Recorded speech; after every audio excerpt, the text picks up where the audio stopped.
Hey everybody, it's me, Ken Heckenlively, with Twice as Lively. This is episode 28, entitled The Promise and Tragedy of Oakland.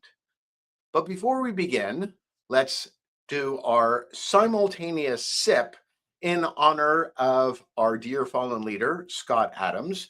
So hopefully get the beverage of your choice. It is still Sunday afternoon.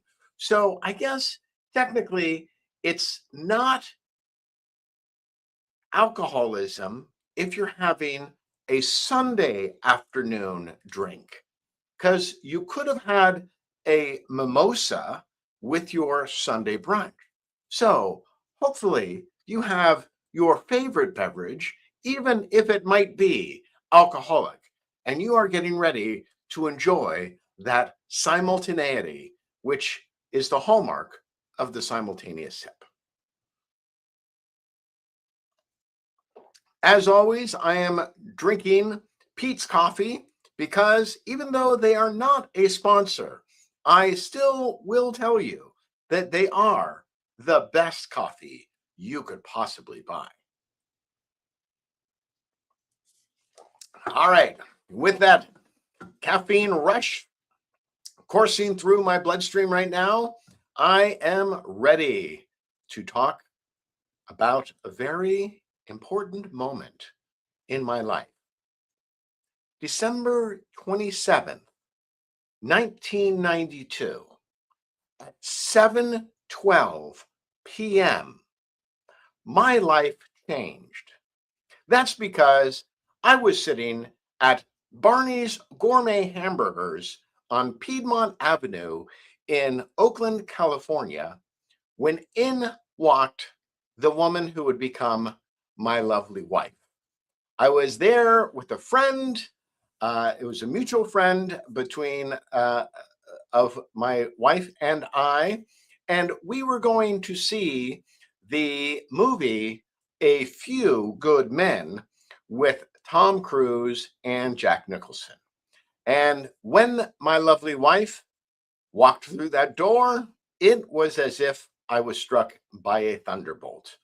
So, for those of you who say, I don't believe in love at first sight, well, listen to me. It's now been just a little under 32 years that my lovely wife and I have been married. So I do believe in love at first sight. And for those of you who have experienced it, you know what that's like. There's just no other way around it. So it was somewhat nostalgic that last night my wife decided on our date night that we would go back to Piedmont Avenue. We go there maybe once or twice a year. And while Barney's Gourmet Burgers is not our preferred restaurant anymore on Piedmont Avenue, we like the restaurant Le Coco's. So we went there. We went to the wonderful Piedmont Springs hot tubbing establishment. We went for a nice long walk. We went to the Kona Club, which has a tiki theme to it, and it has its own animatronic hula dancer. Now, if you haven't seen an animatronic hula dancer, well, you've missed something quite exciting. So I tell you this story to let you know that I am very well acquainted with the urban environment. In fact, my lovely wife and I lived in Oakland for a couple years near Lake Merritt, behind the Grand Lake Theater, one of the great movie palaces in Oakland. And what we loved was the diversity and the different cultures. We loved the urban environment, but we started noticing problems when we were living there with our young son. And that is, I would take our young son to the playground on Lake Merritt, and as he was playing in the sandbox, he would often uncover hypodermic needles. So this was when he was about 2 years old. So being a good parent, I kind of thought, it's probably not a good idea for your child to be playing with hypodermic needles. We also had a daughter who needed special education. And so that was the reason why we moved to our current location, or our current town in the San Ramon Valley. So, uh, so that kind of explains that had always thought that we live in sort of a urban environment. In fact, when my wife and I were dating, we both lived in San Francisco. I lived in the Marina District and she lived on Russian Hill. And so it was a nice 15-20 minute walk between our apartments. We loved that city environment. And, always kind of thought that we'd be city people. My wife loved jogging through the city. We loved the weather. And it has been interesting as the years have gone by to think about our great cities. So, the two great cities near us, Oakland and San Francisco, and what has happened to them. Now, you should know that in addition to my personally living in both Oakland and San Francisco, that my mom moved to Oakland in 1941 when she was approximately 12 years old and lived on Lake Merritt until she married my father when she was 29 years old. That is where my grandparents had a 14-unit apartment building that, in addition to my grandfather working for the federal government, he also, he and my grandmother owned an apartment building. And so that was an additional source of income. They lived in a small house, which was on the grounds of the apartment building. So Oakland is a place that my family has had a long history with.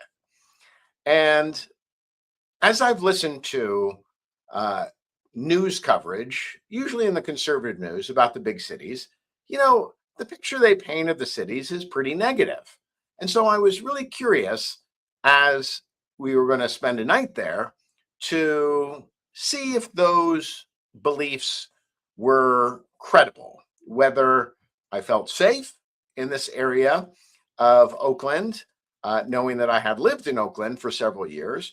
And, I grew up going to Oakland because that's where my grandparents lived for a good time when I was a child. So, we got there maybe 2:30, 3 o'clock in the afternoon, and we started walking up and down Piedmont Avenue. And, all the things that I love about the urban environment came back to me.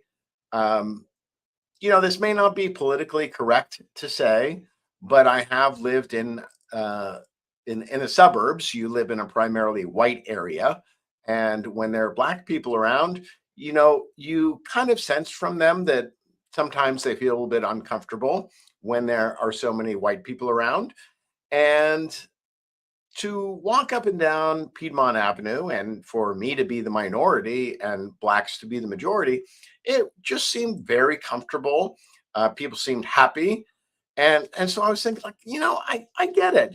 We as much as we want to mix, we also want to be around people who look like us. And there there's just something about the mix of cultures. There was this wonderful Moroccan shop that we dropped into that we've purchased some artwork from before. And the owner there just, talked to us for about 20-30 minutes about Morocco, about having a small business in Oakland. And it was just sort of like that wonderful urban vibe that I enjoy, which is like I never know who I'm going to be talking to and what their background might be. We went to Lococo's, had just a wonderful dinner there. The waiter kind of looked at us and goes, "Are you guys are regulars here?" And we're like, "Well, we come a couple times a year." "Yeah, you look real familiar to me." So, it was just that warm, welcoming feeling that urban environments so often generate, and that my wife and I have generally really enjoyed. But as the evening wore on, it was quite interesting what we started noticing. So we started walking down Piedmont Avenue. There's a large Kaiser Hospital at the bottom of Piedmont Avenue. And there was a bar that I wanted to check out. It supposedly had some taxidermy stuff in it. It was supposed to be, sort of like a jungle hunter bar. And I thought, I just want to take a look at it. I'm always interested in new things. But as we're walking down Piedmont Avenue and we're getting close to that bar, sprawled across the sidewalk was a man sleeping sideways across it with what looked like a garbage bag. I mean, it looked like, you know, I know he was breathing, but looked a little bit like a dead body. And I'm thinking like, okay, it's 7:30 at night and the sideway is blocked by somebody who's sleeping here. But we've been here a couple hours and this is the first time I've seen something. Okay, well, let's turn around. Let's walk the other way. And so I said, okay, let's walk up to the Mountain View Cemetery. Mountain View Cemetery is a historic site. It was designed by Frederick Law Olmsted, who's the same man who designed New York Central Park. It has several grave sites for the Ghirardelli chocolate family. And, I didn't expect we'd be able to get into it because, it was getting to be nighttime. But I thought, oh, okay, let's just take a walk up there, try to get our 10,000 steps in, right? And so we get up to the cemetery and we're at the gates of the cemetery. And then there's another homeless person who's inside the cemetery, who's kind of shouting and yelling, and it looks like he's got his sleeping bag there. And, hey, cemetery is probably a good place to be if you're homeless, right?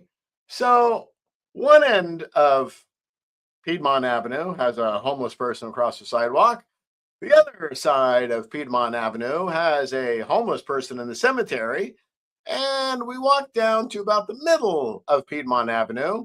And there's another guy who looks like he's homeless, but he's not laying on the ground. He's just standing in the middle of the road, kind of yelling a little bit, talking to himself, and looking like he's on drugs.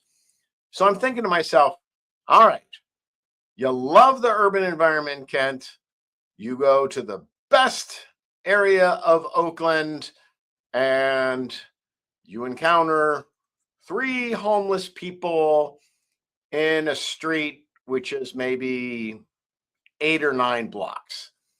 And so I was thinking to myself, wow, I guess some things really have gone wrong in our big cities, particularly in our cities in California. And I thought, well, I'm not really sure. Maybe this is just, anecdotal.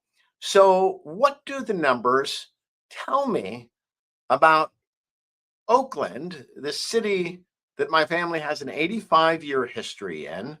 As I mentioned, my grandparents lived there from 1941, probably until the late 1970s. My grandmother was president of the Oakland Apartment Building Association. They were very civically minded. They helped with the donated, and I believe we're on the board for getting the Children's Fairyland and Nolan Park Zoo together. My mother was friends with Earl Warren, who was the district attorney in Alameda County, later a California governor. He ran for president and he ended up being appointed to the Supreme Court by Dwight D. Eisenhower. So our ties to Oakland are strong. And even though I don't live there, it is still very close to me. And I was wondering what are the facts about in the nicest area of Oakland. And I have 3 encounters with homeless people in what is supposed to be a area for lots of people to enjoy. I mean, everybody seemed nice on the street. We also went to Fenton's Creamery, which is a kind of nostalgic ice cream place that has been in existence since 1894. And, everybody just seemed nice and, friendly, families out, um, just like a wonderful mix of people. You just want to see people happy. So, what are the homeless numbers in Oakland, California? So, in this past year, 2026, there are 4,410 homeless people in the city. Okay. So that is approximately half of or a little bit more than half of the homeless population in all of Alameda County. So think about that. Over 4,000 people are homeless in the city of Oakland. And that's even with their homeless numbers being down 20% in the past 2 years. So if you're going to be in Oakland, you're going to run into homeless people. You can even be out for a Saturday night in the best area of the city, and you will still have several encounters with homeless people. I live essentially 20 miles away from Oakland in a suburb, and I can go for months without ever seeing a homeless person in the county I live. So, just goes to show you that something is being done in the big cities, which is not even being done in the surrounding counties, which is leading to a large homeless population and kind of messing up the cities. It really does. I'm sorry. It does. So then I was thinking, like, okay, homeless people. For the most part, it just means that they're people who deserve to be pitied and to feel sorry for them, and hopefully that they can find something to do. Now, what about the Oakland crime statistics? So the 2024 crime index for Oakland is 931, which is 4 times the US average and higher than 99.6% of US cities. So that means Oakland is in the top 1% of violent cities in America. What does that mean? That means that and the crime costs are estimated at $348 million annually, which works out to about $795 per resident and $2,100 per household.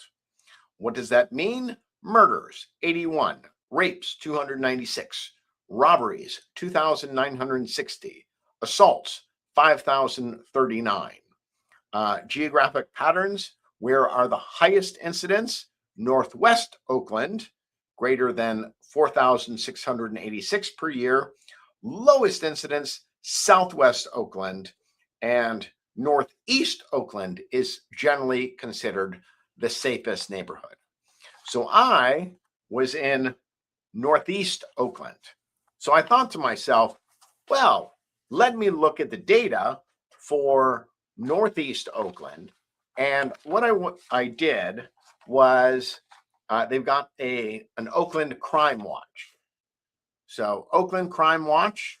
And so what I did was I typed in the location where we had dinner and then put a perimeter of 2,500 feet from our location. So 2,500 feet is basically half a mile. And so that's not a lot of steps. Okay. So if I do 10,000 steps in a day, um, that usually works out to about uh, 4 miles. So you can do the math and see, okay, this is not really that much. It's what, somewhere between 5 to 750 steps from where we were having our very lovely dinner. And I was saying, I plugged in, what are the crime statistics within 500 steps of our dinner location? And within 500 steps in this past year, which is half of the year, there have been 1,397 reported crimes. A lot of auto burglaries, stolen vehicles, vandalism, petty theft, and grand theft. And then what it did was it listed the most recent crimes. So here's the most recent crime watch. And so, see, so we had dinner on June 27th. On June 24th, within 500 steps of where we were, there was a felony assault. The night before, there had been a misdemeanor assault. The previous night, there had been 2 stolen vehicles. The night before that, there had been a homicide. So you're kind of getting the idea that even though there's this little island called Piedmont Avenue, that it's not really that safe.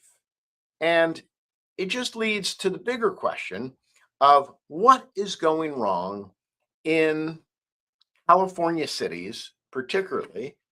And it's unfortunate to say that California has become something of a one-party state, and especially in the big cities.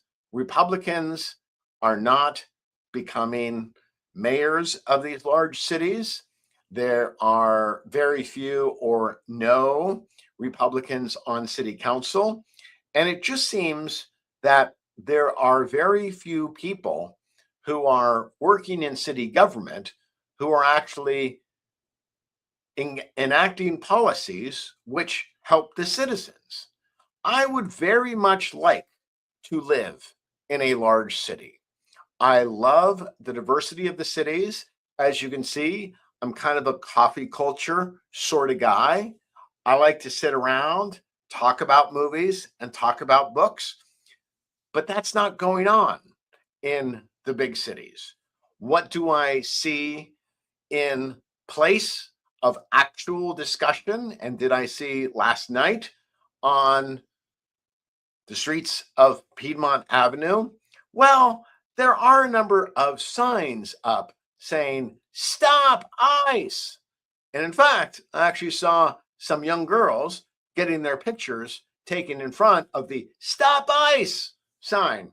And I was thinking to myself, how is that intellectual? How is that making the world a better place? It's not. It is activism by joining a cause and a cult. And why aren't those girls who are protesting ICE asking themselves the question, why are there so many homeless people in Oakland? Why, within 500 steps of where we are, have there been nearly 1,400 crimes in the past 6 months? These are things for which we need answers. And I think when Americans especially go to other countries, they see something radically different. I've had a lot of people go to Japan recently, and they tell me that it's just amazing how much the citizens seem to respect their big cities, how they take it upon themselves as a point of pride to keep their cities clean, to keep them safe.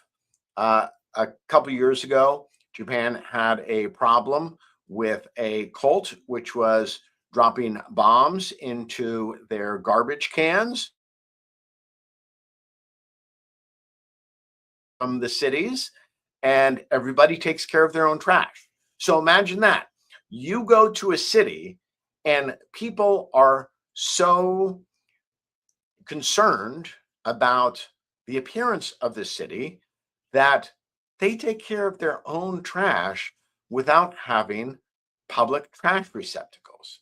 So I think that we Americans need to look outside of our own country for policies which will enable our big cities to thrive, because there are so many wonderful things to be gained by living in a city, by having large groups of people together.